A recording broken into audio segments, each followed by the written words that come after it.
Yo, hello there, beautiful people of the internet. I want to talk about the latest patch. At the moment of making this video, I don't have the best experience with the patch because I went up, then I went down, then I went up, then I went down a lot to like 9.5k or 9.6k, whatever it was. Then I went up again. I feel like I have a decent understanding of the patch, but there are games that just killed me more than ever. That's probably also because I'm not getting that much sleep.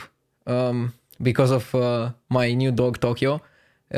He's a puppy and like he wakes me up a lot, so I'm probably like also more easy to get tilted.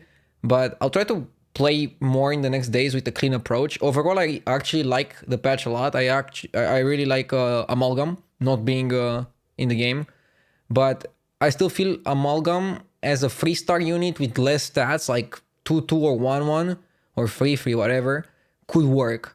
Just 3-star unit, less stats. It could work, and maybe it would make the game a bit more spicy. Maybe they should remove Toxfin, because I feel that was a bit annoying that every single class could have access to Poisonous. But I really like, for example, Demons being one of the best strategies in winning multiple games on different occasions. That's interesting and spicy.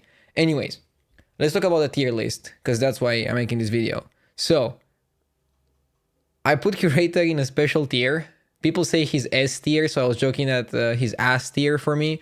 I literally finished 7th, 8th, 8th, 8th, 7th, 8th, or something like that. Like, my track record on this patch with Curator is, I don't know, I'm having better luck with Toki. So, like, I think I played Toki once and I top 3'd. I don't know. There's something with Curator. I have no idea. I cannot explain it, because, like, on paper, it makes sense for him to be insane. The dragon buffs are less contested, which makes Hydra Bran buff strategies very viable, but they're only very viable when you catch Hydra, you catch Bran, and you're not dead. So, like, whenever you play Curator, you have an advantage if you have to go for exactly that strategy. But, I don't know, maybe I just don't know how to play it. I'll give it some more shots maybe the next day, and then finish 8th place again. I still like my boy Nefarian, just that hero power is completely busted, probably should be nerfed to 2 mana. It's just OP to pop Divine Shields. It's weak against demons, so if somebody in the lobby is going demons, they probably couldn't care less that you hero powered. So I still think he's a bit worse, but still...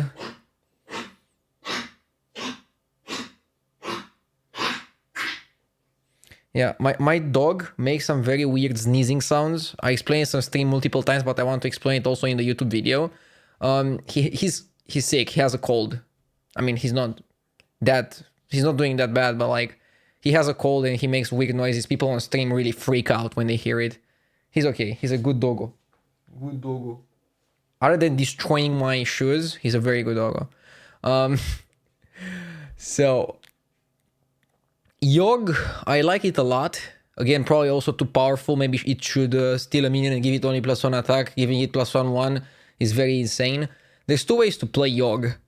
You either hero power on 1, and then level on 2, hero power buy, and then just keep going like that, and try to level aggressively to use your early game lead to gain faster levels, and then just buy better units.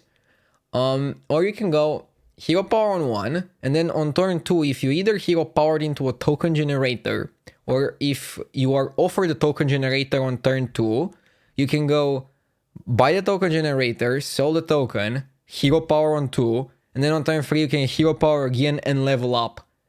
And then you can just consistently... Then I think it's buy... It's either buy if you're offered 2 really good units and 2 bad ones, hero power buy, or buy reroll hero power reroll buy. These are all the permutations. So basically you have 6 gold and just you have to buy 2 units. And then on 7 gold, you go hero power, tavern up. And from there, depending on how strong you are, you can go either for 1 or 2 turns, because you're at 7 minions. This might be hard to follow, but like, I'm sure my editor can make a Yogg montage or like Yogg video, if you guys want, for sure. Let me know down in the comments, by the way. On 7, sorry, after 7 gold, you have 7 minions, and then you should sell the worst minion, hero power, level up to Tavern 4, and if you're strong enough, do the same thing and go to Tavern 5. At Tavern 5, you can find numerous strategies. You can find Baron Rivender and Death Rattles. You can find the Great Wolf and play Beasts. You can find good Murlocs. Tavern 5 is where you want to go fast if your early game allows for it. In this meta game, it's really good. And discovering Tavern 5 minions is also really good because there's less in the pool and they're very impactful. Like if you hit a Bran, if you hit a Wolf, you can go places. You can go downtown on your opponents. Okay. Rafam's still really good. I finally found a playstyle. You almost always hero power on turn 2 and don't Tavern up. Only if you face AFK you do that. You Tavern up on 2. And you just play aggro. Playing aggro means you don't level on 2. You just buy, and then probably level on 5 gold. Or you can level on 6 gold. And then you still want to level on 7, go to Tavern 3 to catch up with other players. Because you're already like so strong you can afford for it. It's interesting. It's an interesting playstyle. But he's also really good because he aggressively levels and he almost always wins early game. Daryl is really good. And I feel like the more I play Daryl, the best playstyle for Daryl in the current patch is just staying on Tavern 3 and dancing on minions. But sometimes some games you can just pivot and like play normally. When you have an insane start, I don't like to waste the insane start just staying on Tavern 3. I like to go Tavern 4, 5. But that's not always the case. So Daryl basically is very strong. He might be the best hero in the game, played perfectly. But even with how many, probably like close to 1,000 games I played, I still cannot play Daryl perfectly. You have to like astronomically figure out, I don't know why I use that word, you have to perfectly figure out if you want to be on Tavern 3 for the whole game and just dance on Divine Shields and make big boards of stats, which basically you're playing demons, but with mechs, just raw stats, or if you just want to play a normal game. Because sometimes if you play stats, you can lose to Murlocs, you can lose to a lot of things. If you play the normal game, you can just be the Murloc player. But it's very complicated to figure out what's the best approach to maximize your value. Edwin is really good, mostly because of tempo and because he can buff minions that are not really that easy to buff or not buffable at all, such as Baron Rivender. He's just good tempo. AFK is also pretty good tempo. Cobalt is arguably the best minion in the game right now. Cost per value, or whatever the equation is. So AFK having a chance at Cobalt is insane. AFK having a chance at playing demons, because Floating Watcher is basically the best demon. And if you have Wrath Weaver, Floating Watcher, you can just go demons and you're killing it. You start with a little bit less health, like 34, 35, but like you still should be fine. Sindragosa has good early game and very similar power level to Rat King. They're both okay, but not insane. Rat King got worse because there's no Amalgam, but if they reintroduce Amalgam, he's gonna become better. He's still a very top tier hero, and I would pick him above all the others. Georgiki, Zamzarak, Lich King, Lich. I love those heroes. If I catch one of those, I'm happy. I'm only unhappy if none of those 12 heroes is offered. And with 24 heroes in the game, right, there's 24. Yeah, 8 multiplied by 3. With 24 heroes in the game, I'm very happy playing half of the heroes. And then there's Curator, which is a question mark for me. So, being happy playing half of the heroes is pretty good, I would say. I'm okay with Bartender Throne, but like that's borderline. I think I have like one game, one first place finish, but I super high rolled, so it shouldn't count. But I guess I'm only really upset if I'm offered a combination of the D heroes. The D heroes, I really don't want to play. So what was I saying about the B heroes? George is really good now because of demons, and he's just fine. AK Zamzarak. AK Zamzarak got a bit worse actually. He used to be A tier for me. He's B tier now because what you wanted to do with AK Zamzarak was get a super huge amalgam and then splitting image. And you have 2 super huge amalgams. It's pretty insane. Now you cannot do that. So now the best thing to do on AK Zamzarak is get a taunted, upgraded bomb with Baron Reven there and splitting image that. But he's still worse, but in my opinion better than Lich King, Basal, and whatever else. Lich King, Basal, not bad. Lich King got better because Baron comps are really good. Lich got better because demons are really good and because early tempo is really good. Bartender is fine, in my opinion, better than Elise because leveling up is very good. Getting to Tavern 4-5 quickly is very good, so he's actually decent. Elise is also okay because there are some very impactful 4-cost minions, 3-cost minions, 5-cost minions, and you can use the 2-cost discovery to find a triple, and then the triple can find you another discovery.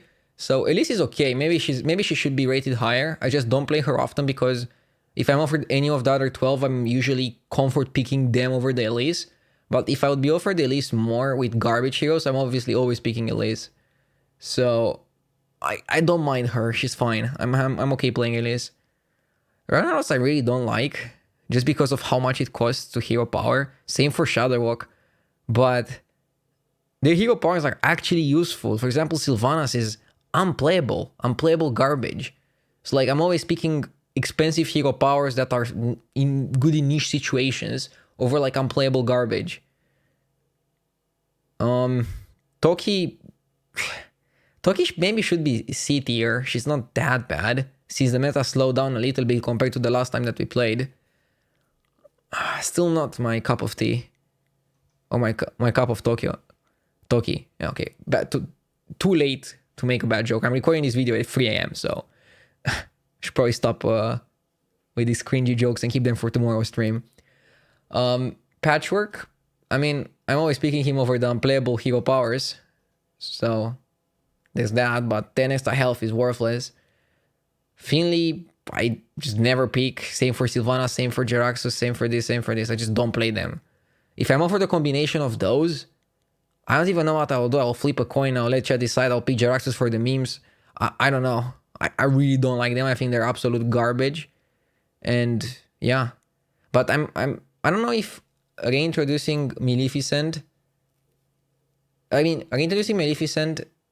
and nerfing her was probably correct, because if they would keep it with how good mechs are right now, she would be like completely busted.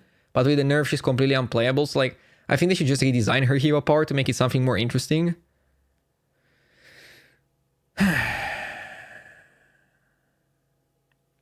They could make it like the Mukla one. Every single time you buy a mech, you get +1/+1 to your hand. But no, that would be too good. Never mind. That would be too good. They could make it +1 health. Health is better than attack usually, especially on mechs, right? Because mechs already have a high attack value. Maybe that's the way to make her at least playable. And yeah, creator is my question mark. So yeah, guys, that's how I feel about the patch. Pretty in-depth thoughts. So I hope you enjoyed the video. If you did, don't forget to like it, and let me know down in the comments what type of other content you would like to see from me and this channel.